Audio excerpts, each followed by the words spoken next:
Breakfast channel आपण मानकु स्वागत।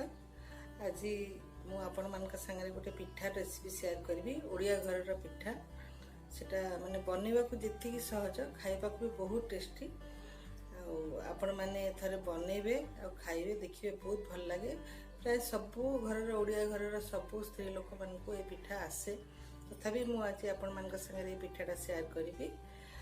तेरे चलून देखीदेवा केमती मु पिठाटा शेयर करी आपण मानक संगे केमती तैयारी करी केमती दीटा मेथड रे मु तैयारी करी। आपन को जेमती भी भल लागिबा आपन से अनुसार करिवे। किंतु ता पूर्व आपन माने जदि मो चैनल को सब्सक्राइब न करछंती सब्सक्राइब कर देबे, पाखरे थवा बेल आइकन को क्लिक कर देबे और नुवा वीडियो देखिबा पई आउ ऑल डे आपन प्रेस करबे, जोटा कि आपन मान को पाखरे सब गुडा मो रेसिपी आपन मान को पाखे पहुंच परिबे। तापर मोर आउ गोटे चैनल ममता किचन अच्छी, आपन सेठक भी गले आपन बहुत गुडे रेसिपी देखि परिबे। माने देसी तरकारी पिठा पणा बहुत गुडे रेसिपी सेठी अच्छी, आपन माने सेठी भी चेक कले आपन जाइके देखि परिबे। मु ता लिंक दे देबे, आपन जाइके सेठी देखि परिबे। तबे चालू तो देखिबा केमती हमें मु करिबे आज से पिठा। आज मु जो पिठा आपण मान शेयर करी सेटा छुंची पत्र पिठा, जोटा कि आम ओडिया परंपरार गोटे बहुत बढ़िया माने गोटे पारंपरिक पिठा, जोटा गाँ गंडारे हुए पूजा पर्वाणी भी तैयारी करा जाए। आ एमती भी खाली दिन में भी आपण करिकी खाई परिबे। तो तापे मु आधा किलो चाउल बतरे देइची, अरुआ चाउल 4-5 घंटा बतरेकी ताको भल भाव धोईकी ताको गोटे एकदम चिकन करिकी बाटी देबी। बिल्कुल भी से दरगड़िया रही एकदम चिकन करके आपन बाटी देबे। छुंची पत्र पिठारे टिके चिकन करी बटा जाए, से आधा गिलास पानी दे देबी। बाटिया जी पानी दरकार प्रथम मुझे देकी बाटी देवी चिकन करके, तापर पछरे पड़े मु पानी मिसेबी। तबे चलते हम बाटी देबा। तो ये मु देखो बाटी देइची, बहुत चिकन के बाटी देइची। आपन एठी देखंतु एमती चिकन भाव में आपन बाटी देबे। पाखरु देखौछि टिके एमती चिकन भाव में आपन बाटी देबे। तापरे मु गोटे बाउल ले ताको ट्रांसफर कर देबी। तो सेथिरे मु पानी भी मिसेबी, टिके पानी करिकी सेटा करा हबो। ता पूर्व आम पुरटा तैयारी करदेबा। आ पुर पाई मु एठी आपन मन को फुल देखैनी, एठी नड़िया छेना गुड़ आ अलैच एसबू देकी मु गोटे पुर तैयारी करिछि। भल भाव भाजी भाजी आपन पूरा बहुत समय भाजिबे, तापरे गोटे बढ़िया बास्ना आसीबो, एमती झुरा झुरा हो जिवो। तो आपन जानिबे पुरटा तैयारी हो गला। तो ये पुराटा तैयारी कर देइछि। आपन जदि चाहिए ताले पुरर फुल रेसिपी मु आपन मान संगे शेयर करी। तो ये मु खाली कही देइछि आपन मान को एमती पुरटा तैयारी करिवे, एमती झुरा झुरा भाव में। तापरे मु से जो पिठोटा रखी से पिठोटा आम ए टेस्ट जानिकी लुण पकई देबा। बेसी लुण भी पकईबानी जमती कि अलणा लगे भल लगनी, एमाने लुणी लगे सॉरी लुणी लगे भल लगनी। से आपड़ ठीक भाव में लुण पकेबे आ से पानी पकईकी गोटे पानिया घोल तैयारी करदेबे। मोटा घोल करें, मोटा घोल कले आम पिठाटा माने हो पारबनी। तो टिके पानिया करेंगे। देखो ये मुझे पानी करछि से अनुसार आप पानी करके घोलटा तैयारी करदेबे। देखो ये मु बढ़िया भाव में घोलटा तैयारी कर देइछि। जेतिकी पानी मुझे देइछि, जेतिकी आपन देखि परछन जेतिकी पानी सेतिकी पानी ही आपन रखिबे। तो एथिरे मु गोटे कपड़ा भी आपन बनै परिबे, जंदी चारि परस्त करके कपड़ाटा मु तैयारी कर देइछि। एथिरे कपड़ा रे भी करि परिबे आ नले हाथ रे भी करि परिबे। मु प्रथम कपड़ा रे करूछि, किंतु कपड़ा रे आपन माटी पल्लम रे तैयारी करिवे। कपड़ा रे आपन पिठोटा रे तैयारी करिवे ताले भल भाव में पिठोटा ता संगे लागि जाए आ भल कि हेते। लुहा तावरे टिके हेबा पई टिके असुविधा हुए, सेति मते तो हाथ रे करिया को सुविधा हुए, सेति मु हाथ रे करिया को मते भल लागे। तथा मुझे ये आपण मान को देखी दूची, आपण मान यदि करि परिबे ताले एमती कपड़ा रे भी करि परिबे।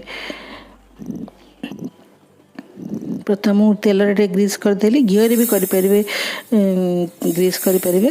तो गोटे कपड़ा रे बुड़े बुड़े की आपण एमती तावा रे लगेबे। ଆପଣ ଯଦି ଏଇ ମେଥଡ଼ ସୁବିଧା ହେଉଛି ତାହେଲେ ଆପଣ କରିପାରିବେ। ତ ମୋତେ ହାତରେ କରିବାକୁ ବହୁତ ସୁବିଧା ହୁଏ, ତ ମୁଁ ୟା ପରେ ମୁଁ ଆପଣମାନଙ୍କୁ ହାତରେ କରିକି ଦେଖେଇବି। ଏମିତି ଭାବରେ ଆପଣ କରିଦେବେ। କିନ୍ତୁ ଗାଁ ମାନଙ୍କରେ ମାଟି ପଲମରେ ତିଆରି ହୁଏ ଯେହେତୁ ପିଠଉଟା ବଢ଼ିଆ ଭାବରେ ଲାଗିଯାଏ, ଆଉ ଛୁଞ୍ଚି ପତ୍ର ପିଠାଟା ବି ବହୁତ ସୁନ୍ଦର ଭାବରେ ହେଇଥାଏ। ତ ଆପଣ ଏଇ ମେଥଡ଼ରେ ବି କରିପାରିବେ। ଦେଖନ୍ତୁ ଏଇଟା ମୁଁ କରିଦେଇଛି, ତା ଚାରିପଟେ ଏବେ ଟିକେ ତେଲ ମାରିଦେବା। ଘିଅ ବି ମାରିପାରିବେ, ଘିଅ ବି ଦେଇପାରିବେ, ତେଲ ବି ଦେଇପାରିବେ। ଆଉ ମଝିରେ ଆମେ ପୁରଟା ଦେଇଦେବା, ସେ ଯେଉଁ ପୁରଟା ମୁଁ ତିଆରି କରିଛି, ଆଉ ଚାରିପଟେ ତେଲଟା ବୁଲେଇଦେବା। ଏମିତି ଦେଲା ପରେ 1 ମିନିଟ୍ ପରେ ଆପଣ ଫୋଲ୍ଡ କରିଦେବେ, ଚାରି ପରସ୍ତ କରି ଫୋଲ୍ଡ କରିଦେବେ। ଗୋଟେ ଚାରିକୋଣିଆ ପକେଟ୍ ଟାଇପ୍ର ଗୋଟେ କରିଦେବେ। ଦେଖନ୍ତୁ ତ ପୁରଟା ତ ଭିତରେ ରହିଲା, ତ ଖାଇବାକୁ ତ ବହୁତ ବଢ଼ିଆ ଲାଗେ ଏ ପିଠାଟା। ଆଉ ଯଦି ଆପଣ ପୁର ଭଲ ପାଆନ୍ତିନି ତାହେଲେ ଆପଣ ପ୍ଲେନ୍ ସେମିତି ବି କରିକି କ୍ଷୀର ସାଙ୍ଗରେ ଖାଇବେ, ଦେଖିବେ କ୍ଷୀର ସାଙ୍ଗରେ ବହୁତ ଟେଷ୍ଟ ଲାଗେ। ମୋତେ ତ କ୍ଷୀର ସାଙ୍ଗରେ ବହୁତ ବଢ଼ିଆ ଲାଗେ। ଦେଖନ୍ତୁ ଏମିତି ଭାବରେ ଆପଣ କରିଦେବେ। ତ ମୁଁ ଏବେ ହାତରେ କରିକି ଆପଣମାନଙ୍କୁ ଦେଖାଉଛି, ହାତରେ ମୋତେ ବହୁତ ସୁବିଧା ହୁଏ। କିନ୍ତୁ ତା ପୂର୍ବରୁ ଆଉ ତେଲ ଆପଣ ଗ୍ରୀସ୍ କରିବେନି ତାୱାରେ, ନହେଲେ ଛିଟକିବ ଦେହ ଉପରକୁ। କରିସାରିଲା ପରେ ଯାଇକି ଆପଣ ତେଲ ସେଠି ଦେବେ। ତ ଏମିତି ଭାବରେ ମୁଁ ସବୁ ପିଠା ଗୁଡ଼ା ଏମିତି କରିଦେବେ। ମୁଁ ଏମିତି ଭାବରେ କରିଦିଏ, ମୋତେ ବହୁତ ସୁବିଧା ହୁଏ। ଆଉ ଟେଷ୍ଟ ତ ପୁରା ସେମ୍, ଟେଷ୍ଟରେ କିଛି ଫରକ ପଡ଼ିବନି ଆପଣମାନଙ୍କୁ। ସେମିତି କଲେ ବି ଏକା, ଏମିତି କଲେ ବି ଏକା। ଦେଖନ୍ତୁ ଏଇଟା ମୁଁ ପୁରା କଭର୍ କରିଦେଇଛି ଟିକେ ଟିକେ ମାନେ ଚାଉଳର ପିଠଉ ଦେଇକି।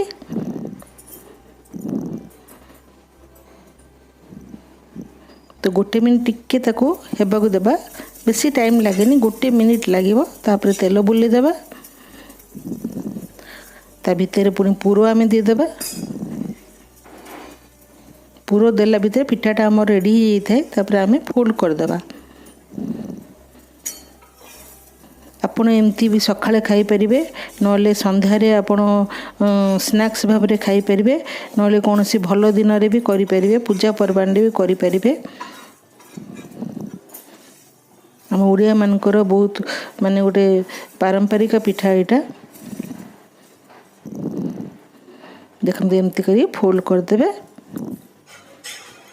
ଯେ ପୁର ପସନ୍ଦ କରୁଥିବେ ସେ ପୁର ଦେଇ କରିପାରିବେ, ନହେଲେ ଖାଲି ବି କରିପାରିବେ। ଖାଲିରେ ଆପଣ କ୍ଷୀର ଦେଇ ଖାଇବେ, ବହୁତ ବଢ଼ିଆ ଲାଗିବ। ତ ଏମିତି ଭାବରେ ଦୁଇ ସାଇଡ଼୍ ଟିକେ ଏପଟ ସେପଟ କରିକି ତାକୁ ବାହାର କରିଦେବେ। ତ ଏଇଟା ମୁଁ ବାହାର କରିଦେଇଛି। ମୁଁ ଆଉ ଗୋଟେ କରିକି ଆପଣମାନଙ୍କୁ ଦେଖେଇବି। ପିଠାଟା କିଛି ସମୟ ପରେ ଏକଦମ ନରମ ହେଇଯିବ, ଆଉ ଖାଇବାକୁ ତ ବହୁତ ବଢ଼ିଆ ଲାଗେ ଏ ପିଠା। କରିବାକୁ ଟିକେ ଟାଇମ୍ ଲାଗେ ଗୋଟେ ପିଠା କରିବାକୁ। ଦେଖ ଏମିତି ମୁଁ ସବୁଆଡ଼େ ସ୍ପ୍ରେଡ୍ କରିଦେବି ଚାଉଳ ଚୂନାର ଘୋଳଟା।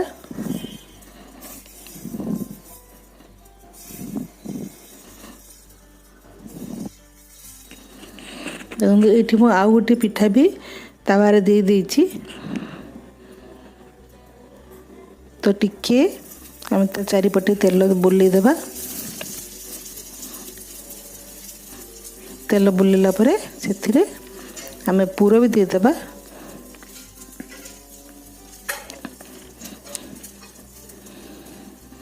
ତ ଦେଖନ୍ତୁ ମୁଁ ଏଠି ପୁର ଦେଇଦେଉଛି। ତାପରେ ପୁଣି ଆମେ ତାକୁ ଚାରି ଫୋଲ୍ଡ କରିଦେବା। ଆଉ ଗ୍ୟାସର ଫ୍ଲେମ୍ ବି ଆପଣ ମାନେ ବେଶୀ ହାଇରେ କରିବେନି, ମିଡ଼ିୟମରେ ରଖିବେ। ବାସ୍ ଏମିତି ଚାରି ଫୋଲ୍ଡ ଆମେ ତିଆରି କରିଦେବା।